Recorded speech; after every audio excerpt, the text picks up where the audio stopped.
Art is not what you see, but what you make others see. Edgar Degas. When we hear the term art, most of us modern post-Renaissance people immediately think of painting and sculpture, but these are only a tiny fraction of the artistic possibilities which exist. Any medium can be used to create art, and perhaps the newest medium to lay claim to the title is that of video games. Before we go any further, we should first define our topics. First, a video game, as defined by OxfordDictionaries.com, is a game played by manipulating images on a computer or other display. And art, of course, is virtually impossible to define objectively, but OxfordDictionaries.com interprets it as works of human creative skill and imagination. As we move forward in an era of unprecedented scientific and technological progress, it can be difficult to relate old concepts like art to ever-changing modern creations.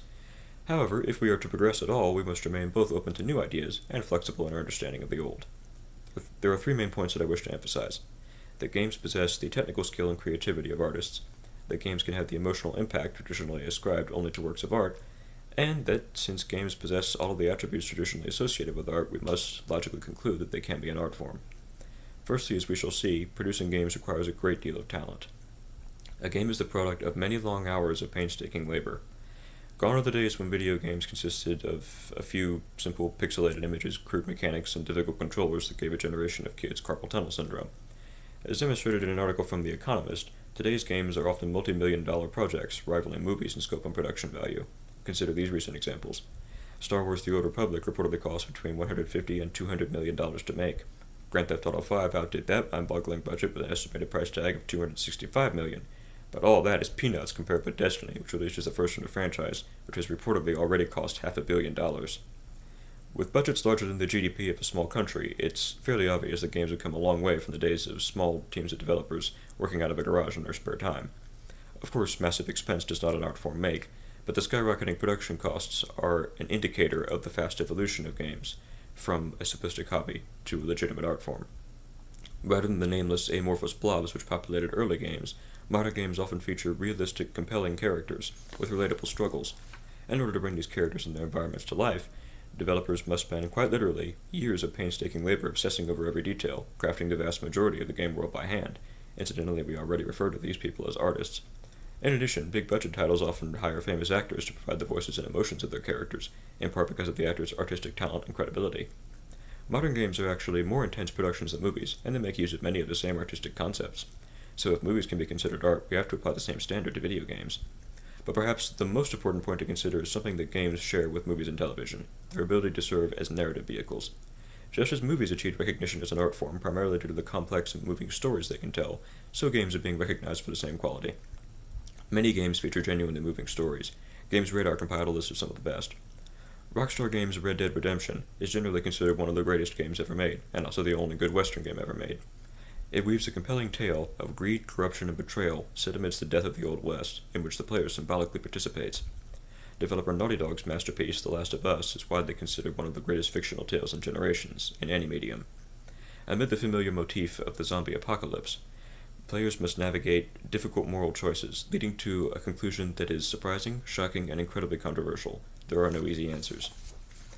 And the seminal BioShock, developed by Irrational Games, remains thought-provoking and powerful a decade after its release. This game weaves the tale of a dark, dystopian future society in the form of an underwater city called Rapture. Under the thin veneer of utopia lies a hideously depraved society. The game explores such important topics as the dangers of unchecked power and the horrifying consequences of blind obedience to authority. Not only do games tell compelling and meaningful stories, but they do so in a way that no other medium can. The website Rock Paper Shotgun explores why. The player is granted a level of freedom in his or her experience which is simply not possible in other media. The interactivity that defines games allows each player to have his or her own unique perspective. And as any art lover will tell you, the perception of art is just as important as the work itself. Rather than passively experiencing a story, the player is invited, indeed required, to actively contribute. This creates a personal connection with the work, one that's unique to this medium. So not only do games feature stories and themes that can easily compete with those of film or television, but they do so in a way that no other medium can, by allowing players to actually experience it for themselves. To drive the story forward at their own pace, games achieve a truly unique synergy between the artists who create them and the consumers who appreciate them. Now that we've established the effort, talent, and artistry on display in modern video games, let us take a moment to honestly evaluate the evidence. Art may be understood as the expression of human creativity. In the Western world, painting and sculpture have traditionally been revered as high or fine art, but art itself is not so easily defined. For centuries, the artistic potential of other media has been recognized. Few would call Poe's haunting poem, The Raven, or Melville's epic novel, Moby Dick, not art, simply because the Greeks and Romans preferred sculpted marble. Photography, film, and television faced a similar backlash in the artistic establishment, yet one can scarcely find a critic today claiming that Citizen Kane or Star Wars does not deserve to be called art because it was not depicted in oil on canvas. If art requires the application of creativity, and most would agree this is its defining characteristic, then we are faced with the inescapable fact that games possess this quality in abundance. Furthermore, games combine elements of nearly all other artistic media. From the traditional arts of painting and sculpture, graphic artists design, draw, sculpt, mold, and make it real. From literature, the art of the written word, writers craft powerful, moving stories filled with relatable characters and meaningful events. From the modern arts of photography, film, and television, animators and programmers create the illusion of life in pixels and algorithms, assisted by actors who provide the emotional depth and sometimes the literal faces of beloved characters. Just as their ideological ancestors did when discussing photography, movies, and television, today's guardians of the status quo have merely dismissed the very possibility of games as art a priori before even considering the evidence. However, in spite of their reactionary objections, art is not confined by such arbitrary retroactive rules.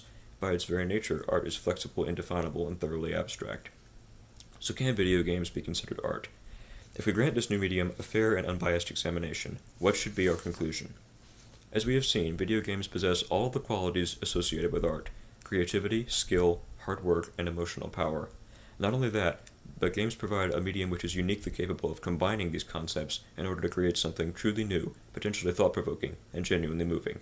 Therefore, we must logically conclude that video games can indeed be art. So don't let the so-called experts decide such important issues for you. Remember, experts built the Titanic, but an amateur built the Ark.